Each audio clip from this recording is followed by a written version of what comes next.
Juga, nah ini yang menarik.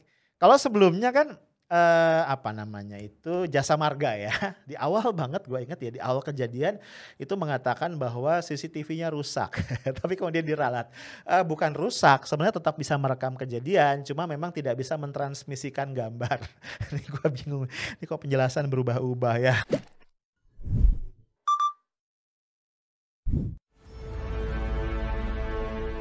Tidak ada sejak tahun 2014 itu pelanggaran HAM yang terencana.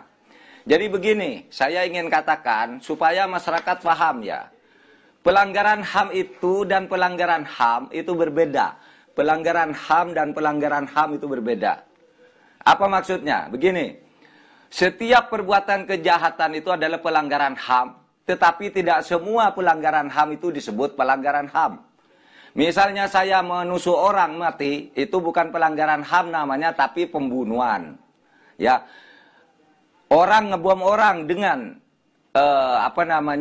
mengorbankan diri di tempat ramai, itu pelanggaran HAM. Tetapi tidak disebut pelanggaran HAM, itu disebut teror. Orang nempeleng orang, itu pelanggaran HAM, tetapi tidak disebut pelanggaran HAM, melahirkan penganiayaan. Nah, itu dalam pengertian yang dipakai sehari-hari di dalam hukum. Adapun pelanggaran HAM yang disebut pelanggaran HAM dan diberi istilah pelanggaran HAM yang dilakukan secara terencana oleh negara, oleh aparat pemerintah terhadap rakyatnya. Itu yang disebut pelanggaran HAM dalam arti pelanggaran HAM. Nah, oleh sebab itu, supaya dipahami konteks saya itu adalah pidato resmi. Pidato resmi di peringatan HAM sedunia di Bandung tanggal 10 Desember. Saya katakan ada kemajuan. Sekarang HAM kita ekosop. Itu sudah luar biasa, ya. Jaminan sosial, jaminan kesehatan, pendidikan, afirmasi dan sebagainya sudah dilakukan. Pembangunan misalnya untuk Papua gitu ada undang-undang khusus yang didasarkan dilekatkan pada kultur orang-orang Papua, dan sebagainya, dan sebagainya. Guys, lu udah lihat ya, cuplikan pernyataan Pak Mahfud MD, Menko Polhukam kita di dalam salah satu episode ILC, Indonesia Lawyers Club. Ya, konteksnya beliau sedang memberikan klarifikasi tentang apa? Tentang HAM itu apa? Ya, ini merupakan klarifikasi atas keberatan yang disampaikan oleh sejumlah aktivis hak asasi manusia mengenai pidato yang disampaikan Pak Mahfud di Bandung dalam rangka peringatan Hari Hak Asasi Manusia Sedunia 10 Desember yang lalu. Ya, dalam pidato tadi Pak Mahfud mengatakan bahwa selama masa pemerintahan Presiden Jokowi di Indonesia tidak lagi terjadi pelanggaran HAM, dan rupanya ini kemudian membuat sejumlah tadi aktivis HAM keberatan. Ya, nah gue nggak tahu apakah setelah mendengar uraian tadi ya dari Pak Mahfud, lu semua jadi ngerti nih, bisa nangkep apa sih definisi HAM ya. Kalau gue sih nggak tahu ya, gue ngerasa agak pabaliot. Karena ada HAM tapi bukan HAM dan seterusnya. Nggak tahu ya, mungkin gue kurang cerdas. Kalau Pak Mahfud kan profesor ya, kalau gue bukan. Jadi mungkin level IQ gue di bawah dia gitu ya. Tapi nggak apa-apa.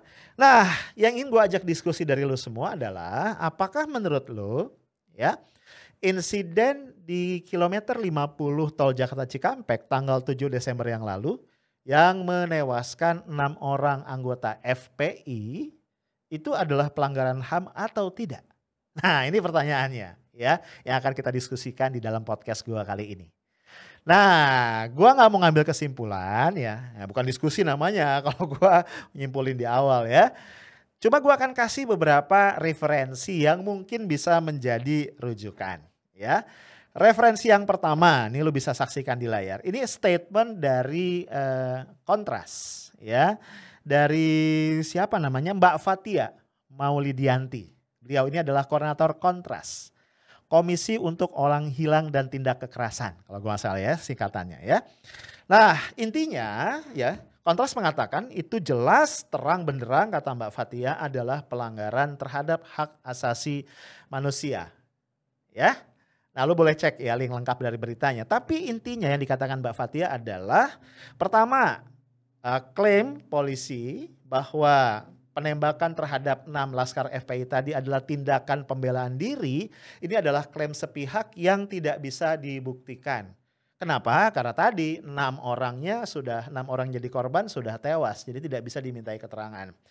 Kemudian juga bahkan Mbak Fathia mengatakan sebuah klaim yang tidak bisa dibuktikan sebenarnya adalah sebuah quote unquote penghinaan terhadap hukum. Ya, ini yang tegas dikatakan Mbak Fathia. Kemudian Mbak Fathia juga mengutip ya, ini ada satu aturan yang berlaku di kepolisian yaitu Perak Polri. Ini yang semacam peraturan begitu ya dari Kapolri nomor 1 tahun 2009.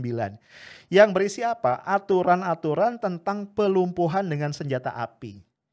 Nah Mbak Fathia mengatakan begini, yang namanya pelumpuhan ya jelas untuk melumpuhkan bukan untuk mematikan. Berarti di bagian tubuh yang memang tidak mematikan.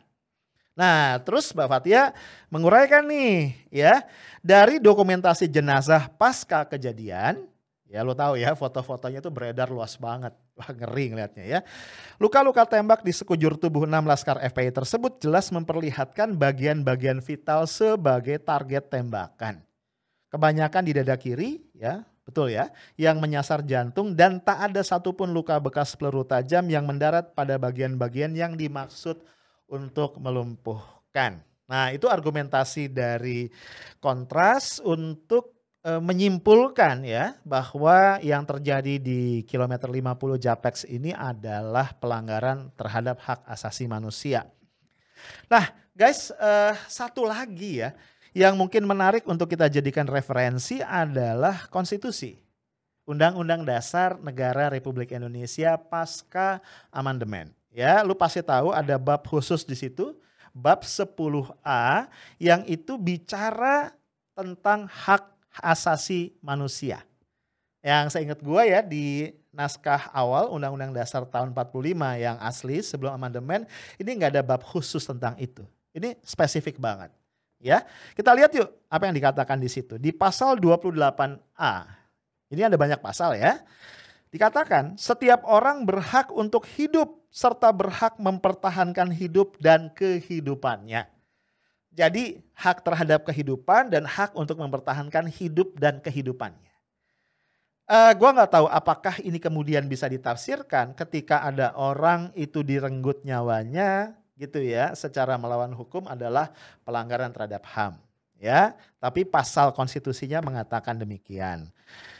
Kemudian kita lanjut lagi, misalnya kita pindah ya ke agak di bawah nih ya, karena pasalnya banyak banget. Pasal 28I ya, ayat 1, hak untuk hidup, hak untuk tidak disiksa, hak kemerdekaan pikiran dan hati nurani, hak beragama, hak untuk tidak diperbudak, hak untuk diakui sebagai pribadi di hadapan hukum, dan hak untuk tidak dituntut atas dasar hukum yang berlaku surut adalah hak asasi manusia yang tidak dapat dikurangi dalam keadaan apapun. Ya. Nah, ini dahsyat ya. Jadi hak untuk hidup, tadi termasuk hak untuk tidak disiksa. Itu adalah hak asasi yang tidak bisa dikurangi dalam kondisi apapun juga. Nah guys, kenapa gue highlight ini? Karena sementara ini di media muncul spekulasi ya bahwa keenam anggota FPI tadi mengalami penyiksaan sebelum ditembak hingga mati. Nah ini kembali spekulasi ya, yang ini tentu menjadi kewenangan dari pihak-pihak yang bertanggung jawab untuk membuktikan atau mengklarifikasinya. Hanya saja kembali konstitusi kita menegaskan bahwa tadi menghilangkan nyawa tanpa hak kemudian melakukan penyiksaan adalah hal-hal yang tidak bisa dibenarkan.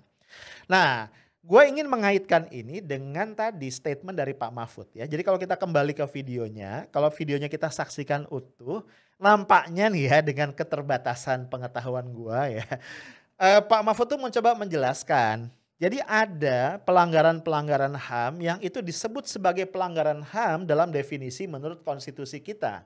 Tapi ada peristiwa-peristiwa atau tindakan-tindakan yang secara substantif adalah pelanggaran HAM tapi itu lazimnya tidak disebut sebagai pelanggaran HAM dalam konteks pemahaman di dalam konstitusi kita. Nampaknya mungkin itu yang ingin dijelaskan oleh Pak Mahfud. Tapi kalau gua cermati kembali ke konstitusi, konstitusi tidak berbicara sebabnya, ya. Konstitusi hanya bicara dampak atau result akhirnya. Jadi intinya konstitusi misalnya tadi mengatakan orang itu tidak boleh dihilangkan nyawanya karena dia berhak atas hidup dan kehidupan. Dia tidak boleh disiksa, ya kan? Apakah yang menyiksa itu aparat, apakah yang menyiksa itu sesama warga masyarakat, itu konstitusi nggak membahas itu. Dan konstitusi mengamanahkan kepada negara, ya dalam hal ini adalah pemerintah, untuk apa? Untuk menjamin bahwa konstitusi ini bisa diberlakukan. Untuk menjamin bahwa orang tidak direnggut kehidupannya, ya tidak direnggut nyawanya secara melawan hak, dan juga orang tidak disiksa dan seterusnya. Itu yang gue pahami ya. Ya mungkin aja pemahaman gue salah ya, karena intinya adalah konstitusi mengamanahkan itu kepada negara. Nah, jadi guys, kalau kita merefer kepada pendapat dari Kontras tadi, ini menjadi keprihatinan yang mendalam. Ya, gue cuma merenung ya menjelang akhir tahun 2020 ini. Indonesia sudah lebih dari 3/4 abad merdeka. Kemarin peringatan ke-75 tahun ya kalau gue nggak salah, yang 17 Agustus 2020. Nah, kita sudah lebih dari 3/4 abad merdeka. Rasa-rasanya susah kita terima ya, hati nurani kita itu nggak terima gitu. Kalau sampai tanda kutip ya, setua ini usia republik, ya kita belum tuntas menunjukkan penghormatan, menunjukkan pemuliaan, menunjukkan kemampuan kita untuk menjaga hak-hak asasi manusia. Karena hak asasi itu kan hak-hak dasar. Nah guys, kalau tadi Kontras mengatakan bahwa insiden di kilometer 50 tol Japex itu adalah pelanggaran HAM, yuk kita lihat seperti apakah gerangan, progres atau kondisi dari penanganan ini. Kita tahu beberapa pihak mendesak agar dibentuk tim independen atau tim gabungan pencari fakta. Ya kita bisa pahami karena peristiwa ini menyangkut state apparatus, tentu saja ada komponen-komponen masyarakat sipil yang menghendaki imparsialitas, ya. Ingin memastikan bahwa pihak yang menangani bukan pihak yang kemudian punya korelasi dengan state apparatus. Itu bisa dipahami, artinya bukan sesuatu yang gimana-gimana juga. Nah kita lihat ya. Kita ingat kembali apa respon Pak Presiden mengenai kondisi ini dan apa yang Pak Presiden address untuk menyelesaikan kasus ini. Ya, kita simak potongan pidatonya. Iya, ini perlu saya tegaskan bahwa negara kita, Indonesia, ini adalah negara hukum. Oleh karena itu, hukum harus dipatuhi dan ditegakkan. Untuk apa? Untuk melindungi kepentingan masyarakat, melindungi kepentingan bangsa dan negara. Jadi sudah merupakan kewajiban aparat penegak hukum untuk menegakkan hukum secara tegas dan adil. Dan ingat, aparat hukum itu dilindungi oleh hukum dalam menjalankan tugasnya. Untuk itu tidak boleh ada warga dari masyarakat yang semena-mena melanggar hukum, yang merugikan masyarakat, apalagi membahayakan bangsa dan negara. Dan aparat hukum tidak boleh mundur sedikit pun. Tapi aparat penegak hukum juga wajib mengikuti aturan hukum dalam menjalankan tugasnya, melindungi hak asasi manusia dan menggunakan kewenangannya secara wajar dan terukur. Dan jika ada perbedaan pendapat, ini biasanya ada, jika ada perbedaan pendapat tentang proses penegakan hukum, saya minta agar gunakan mekanisme hukum. Ikuti prosedur hukum, ikuti proses peradilan, hargai keputusan pengadilan. Jika perlu, jika memerlukan keterlibatan lembaga independen, kita memiliki Komnas HAM, di mana masyarakat bisa menyampaikan pengaduannya. Sekali lagi, saya tegaskan, kita harus menjaga tegaknya keadilan dan kepastian hukum di negara kita. Menjaga fondasi bagi kemajuan Indonesia. Terima kasih. Ya guys, tadi adalah keterangan pers yang disampaikan oleh Pak Jokowi, kalau gua nggak salah tanggal 13 Desember di Istana Bogor. Ya, menanggapi kasus-kasus HAM yang terjadi termasuk kasus ini ya, tewasnya 6 laskar FPI. Nah, jadi intinya kalau kita tangkap ya, pemerintah nampaknya tidak sependapat dengan gagasan atau desakan dari beberapa komponen masyarakat sipil untuk membentuk tim gabungan atau tim independen pencari fakta. Dan Presiden mengarahkan masyarakat yang tidak puas dengan proses penanganan kasus yang dilakukan oleh aparat itu untuk datang atau untuk meminta bantuan begitu dari Komisi Nasional Hak Asasi Manusia Komnas HAM sebagai salah satu komisi negara yang dibentuk untuk hal tersebut. Nah, artinya apa? Artinya memang beban terbesar ya untuk menjawab keresahan masyarakat mengenai kasus ini ada di pundak Komnas HAM. Dan kita mesti apresiasi guys, karena sejak saat-saat awal kasus ini terjadi, Komnas HAM sudah turun ke lapangan ya untuk mengumpulkan barang bukti, kemudian menanyai para saksi, memanggil pihak-pihak terkait dan sebagainya. Nah, kita lihat ya, ini beberapa screenshot dari berita ya. Apa saja sih yang sudah dilakukan oleh Komnas HAM? Misalnya ada di berita digambarkan Komnas HAM sudah memanggil puluhan ya aparat penegak hukum, puluhan polisi yang diduga ada kaitan dan bisa memberikan keterangan mengenai kejadian ini. Ya, walaupun kita juga belum tahu tuh hasil penyelidikannya, hasil pemanggilannya seperti apa. Ya, kita juga tahu bahwa termasuk yang dipanggil adalah Bapak Kapolda Metro Jaya. Ya, nah kemudian juga, nah ini yang menarik. Kalau sebelumnya kan Jasa Marga ya. Di awal banget gue ingat ya, di awal kejadian itu mengatakan bahwa CCTV-nya rusak. Tapi kemudian diralat. Bukan rusak, sebenarnya tetap bisa merekam kejadian, cuma memang tidak bisa mentransmisikan gambar. Ini gue bingung, ini kok penjelasan berubah-ubah ya, nggak tahu ya, mungkin ada kealpaan apa. Nah ternyata kemudian Komnas HAM berhasil mendapatkan gambar rekaman dari video di sekitar lokasi kejadian. Dan dari situ Komnas HAM kemudian mengatakan bahwa rekaman video tadi itu memperkuat dugaan adanya iring-iringan mobil FPI dan polisi. Hanya saja apakah itu saling mepet atau gimana, itu belum dikonfirmasi oleh Komnas HAM karena katanya masih perlu didalami. Nah guys, masyarakat nunggu-nunggu nih kan, termasuk gua, termasuk lu semua.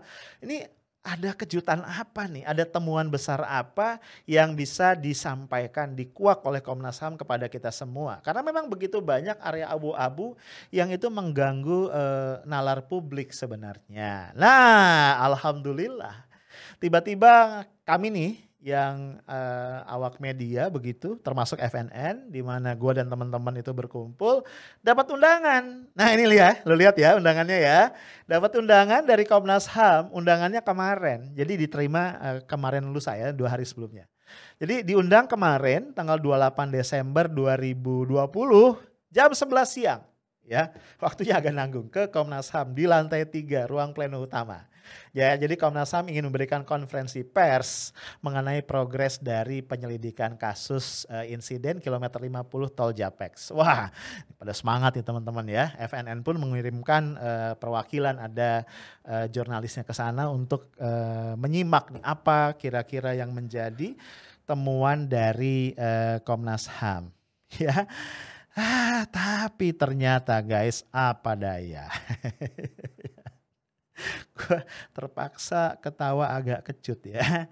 Kenapa gue bilang apa daya? Karena udah jauh-jauh ya kan, meluangkan waktu. Ternyata ini kata teman wartawan yang hadir di sana, itu konversinya singkat banget. Dimulai jam 11, itu sebelum zuhur udah selesai. Itu lamaan rapid testnya ya. Karena kata teman gue, orang-orang yang mau hadir itu di on the spot itu wajib rapid test gitu. Nah, inti dari apa yang disampaikan Komnas HAM, mereka hanya menunjukkan ya bahwa mereka punya barang bukti. Kan sebelumnya kalau gue nggak salah, Khairul Anam ya, yang menjadi ketua tim penyelidikan dari Komnas HAM itu mengatakan mereka sudah punya barang bukti yang bisa dilihat, bisa dipegang. Oh, rupanya ini ya, ada proyektil peluru dan juga mereka menunjukkan bagian dari mobil yang penyok. Karena tembakan atau karena serempetan ya, gue lupa. Ya gitu doang. Itu kebayang ya, untung gue nggak hadir. Teman-teman wartawan yang hadir, ya gitu. Kirain apa. Ya walaupun tetap ya ada teman wartawan yang kemudian positive thinking ya. Mengatakan begini, dalam perspektif yang lain ini satu kecerdasannya Komnas HAM ya. Jadi dicicilnya menunjukkan barang-barang bukti dan menjadikannya sebagai berada di ranah publik. Jadi publik sudah lihat begitu barang-barang bukti itu.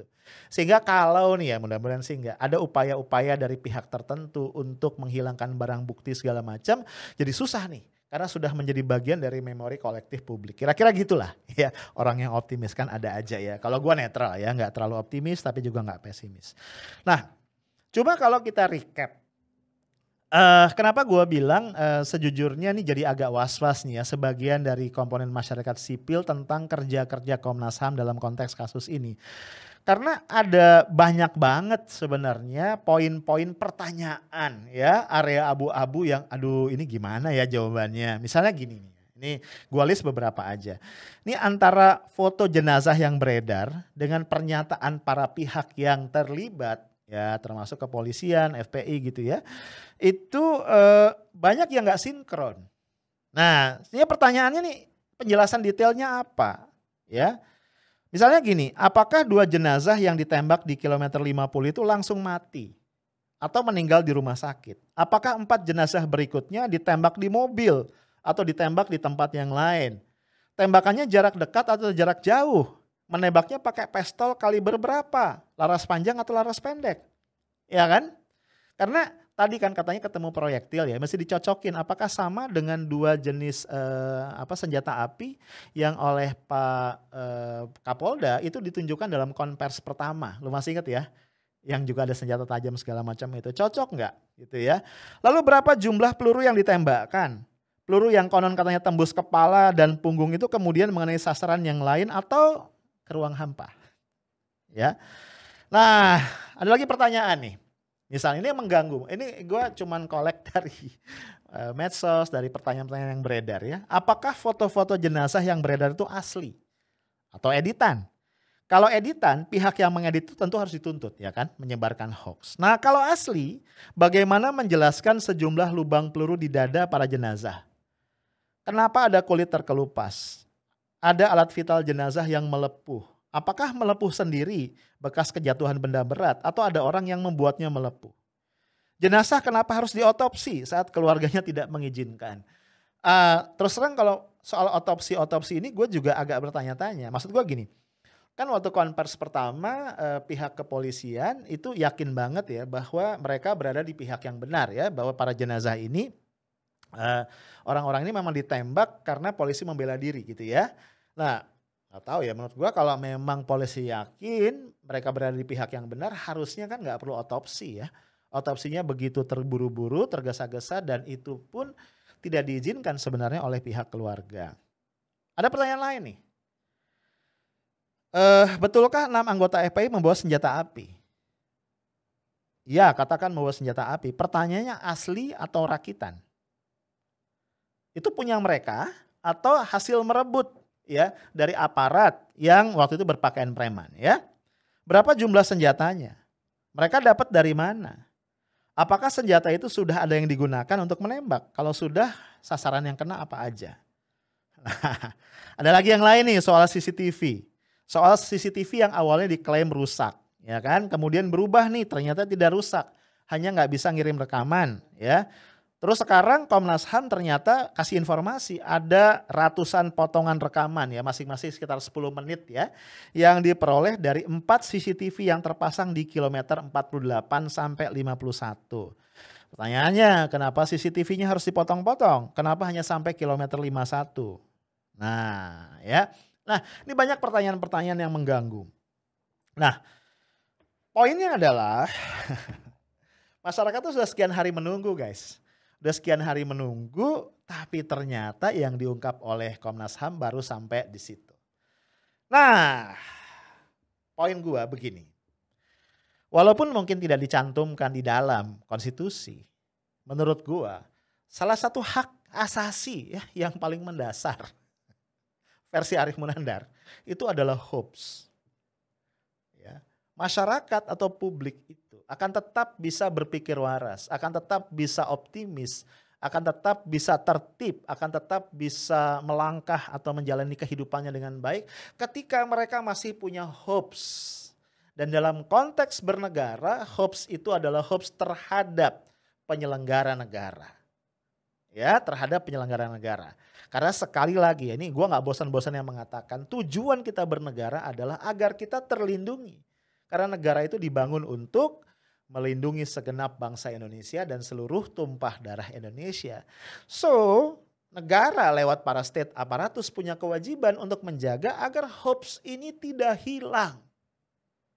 Gawat kalau hopes itu sudah hilang. Masyarakat semakin skeptis, masyarakat semakin apatis dan akhirnya masyarakat mengatakan terserah deh, ini sangat-sangat berbahaya. Nah, oleh karena itu guys, lewat podcast ini gue ingin ingin menghimbau kepada bapak-bapak di Komnas HAM, mengingatkan di pundak Anda masyarakat meletakkan hopes mereka.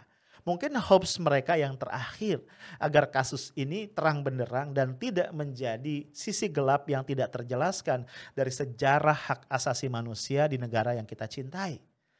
Kemudian juga tentunya, gue secara pribadi setidaknya, mungkin lu juga sangat mengharapkan dan yakin banget bahwa Kepolisian Republik Indonesia pun punya kepentingan untuk memastikan bahwa kasus ini terang benderang. Karena itulah satu-satunya cara untuk mengembalikan marwah kepolisian sebagai institusi negara yang diberikan tanggung jawab untuk melindungi dan mengayomi masyarakat Indonesia. Tentu saja kalau misalnya ada oknum-oknum yang terlibat atau melakukan kesalahan, tidak sepantasnya institusi kepolisian yang sangat kita hormati, yang harus kita jaga kewibawaannya, yang harus kita jaga marwahnya, dan sangat kita cintai bersama itu dikorbankan. Yang kita harapkan sekali lagi adalah semua pihak punya satu komitmen untuk memastikan Indonesia bebas dari pelanggaran terhadap hak asasi manusia. Itu akan menjadi hadiah terbaik dalam menyongsong tahun yang akan datang. Stay tough, smart, and professional. Assalamualaikum warahmatullahi wabarakatuh.